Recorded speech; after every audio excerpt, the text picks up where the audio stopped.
Have you ever really truly stopped to think about what happens after you eat? Because what's happening deep inside you right now, well, it's one of the most sophisticated, automated factories in the entire world. Let's get into it. Okay, so think about that last bite of food you took. Maybe it was just a few minutes ago. The second it passed your lips, it kicked off this incredible chain reaction, a process of mind-boggling complexity. And the craziest part, you don't have to think about it, you don't manage it, it just happens, right? So how does it all work? Well, for starters, it's not just food sliding down some simple tube. No, it's more like a journey through a super high-tech processing plant. This internal factory of yours mixes, sterilizes, and breaks down materials with incredible precision, using chemical messengers and its very own on-site brain to get the job done flawlessly. Now, every factory tour has to start at the beginning, right? At the entrance. And for that bite of food, the journey begins at the welcoming committee, your mouth.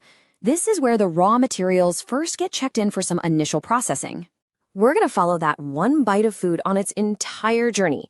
We'll see it go through the three main departments of this factory. First, the mouth, then onto the stomach, and finally into the intestine, which is where the most complex and amazing work really happens. So before you even swallow, the first responders are already on the scene. And get this, saliva is so much more than just water. It is packed with specialized tools. There's an enzyme in there called amylase that starts digesting starches immediately. It lubricates everything so it all goes down smoothly, and it's also your mouth's security team, using these powerful antibacterial agents to fight off germs right from the get-go. All right, from there, the food takes a plunge right into the factory's main processing vat, the stomach. This is where the really heavy-duty breakdown begins, inside this highly controlled and intensely acidic environment. You know, the stomach is a total master at multitasking. Its first job is just to be a storage tank, which is why you can eat a whole meal at once instead of, having to nibble all day long. And while it's holding onto the food, it's churning and mixing it into a pulp. But maybe its most important job is to sterilize everything, using incredibly powerful acid to kill any dangerous bacteria that might have snuck in. So how does it do all this? Well, the walls of your stomach are lined with these tiny little glands, and you gotta think of them like they're staffed by specialized workers right there on the factory floor. You've got your parietal cells. Those are the acid pumps. They also release something called intrinsic factor, which is absolutely critical for absorbing vitamin B12 later on. And then right next door, you have the chief cells, and they're pumping out enzymes to kickstart the digestion of proteins and fats. And look, when I say these parietal cells pump acid, I don't think you understand just how unbelievably powerful they are. They create a concentration of acid that is over 1,000,000 times stronger than the acid level in your blood. That's just wow. It's some serious chemical engineering happening on a scale you can't even imagine. Okay, but obviously these cells can't just be pumping out that much acid all the time, right? That would be a total disaster. They need orders. And that's where a hormone called gastrin comes in. When food hits the stomach, these little G cells release gastrin, and you can think of it as the on-site manager. It travels over to the parietal cells and basically shouts the order, "All right, people, food's on the floor, fire up the acid pumps." So after a few hours of that, our food, which is now more like an acidic sludge, gets sent out in these little controlled bursts, and it's headed for the final and honestly the most sophisticated part of the factory. Welcome to the finishing line, the small intestine. So this acidic gunk arrives from the stomach, and Houston, we have a problem. The small intestine is not built to handle that kind of acidity. It's a potential crisis on the factory floor. But don't worry, the factory has a protocol for this. The acid itself acts like an alarm bell. It triggers specialized cells in the intestine wall to release a chemical messenger, a hormone called secretin, into the blood.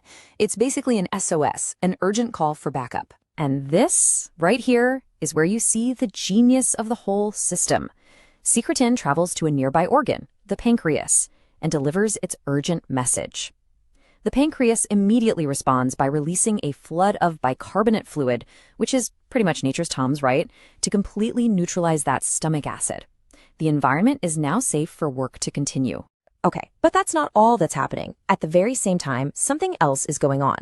The fats and the proteins that were in the food trigger the release of a second, totally different messenger. This one's called cholecystokinin, or just CCK for short. You can think of CCK as the production foreman, the one who calls in the heavy machinery. It sends out two critical commands at once. It tells the pancreas, hey, release your powerful digestive enzymes to break down all this food.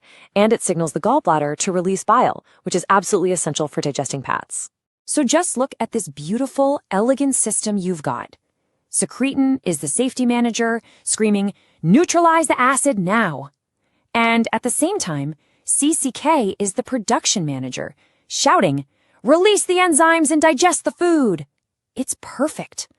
Two different managers, shouting two different orders, triggered by two different problems, all working together in perfect harmony. Okay, so this is all incredibly complex, right? It makes you wonder, who's running the show? Who's in the main control room making sure all this stuff happens at exactly the right time? Well, it turns out the factory is managed by three different but totally interconnected systems. We've already met the endocrine system, that's the hormones like gastrin and CCK traveling through your blood like long-distance memos. There's also a paracrine system, which is kind of like cells just passing notes to their immediate neighbors for quick local messages.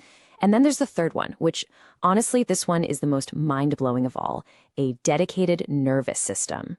I mean, literally woven into the walls of your gut, there's this massive, incredibly complex web of neurons called the enteric nervous system, or the ENS. It has something like 100 million neurons. To put that in perspective, that is as many neurons as you'd find in an entire spinal cord. It's huge.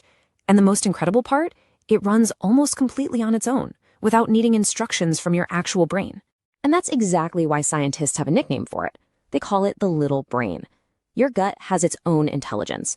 It can feel what's going on, it makes decisions, and it controls the whole show, from muscle contractions to chemical secretions, all on its own without you ever having to think about it. So let's just step back for a second. When you put all of this together, the specialized cells, the chemical messengers, this on-site little brain, you realize we're not just talking about a factory anymore. We're talking about pure genius. I mean, that simple bite of food you took earlier, it gets processed by a system of just breathtaking elegance. It is a self-regulating, fully automated masterpiece. It uses a sophisticated chemical language and its very own brain to make sure everything you eat is broken down and used perfectly. It's this incredible, hidden world that is running flawlessly, right now, inside of you. It really makes you stop and think, doesn't it?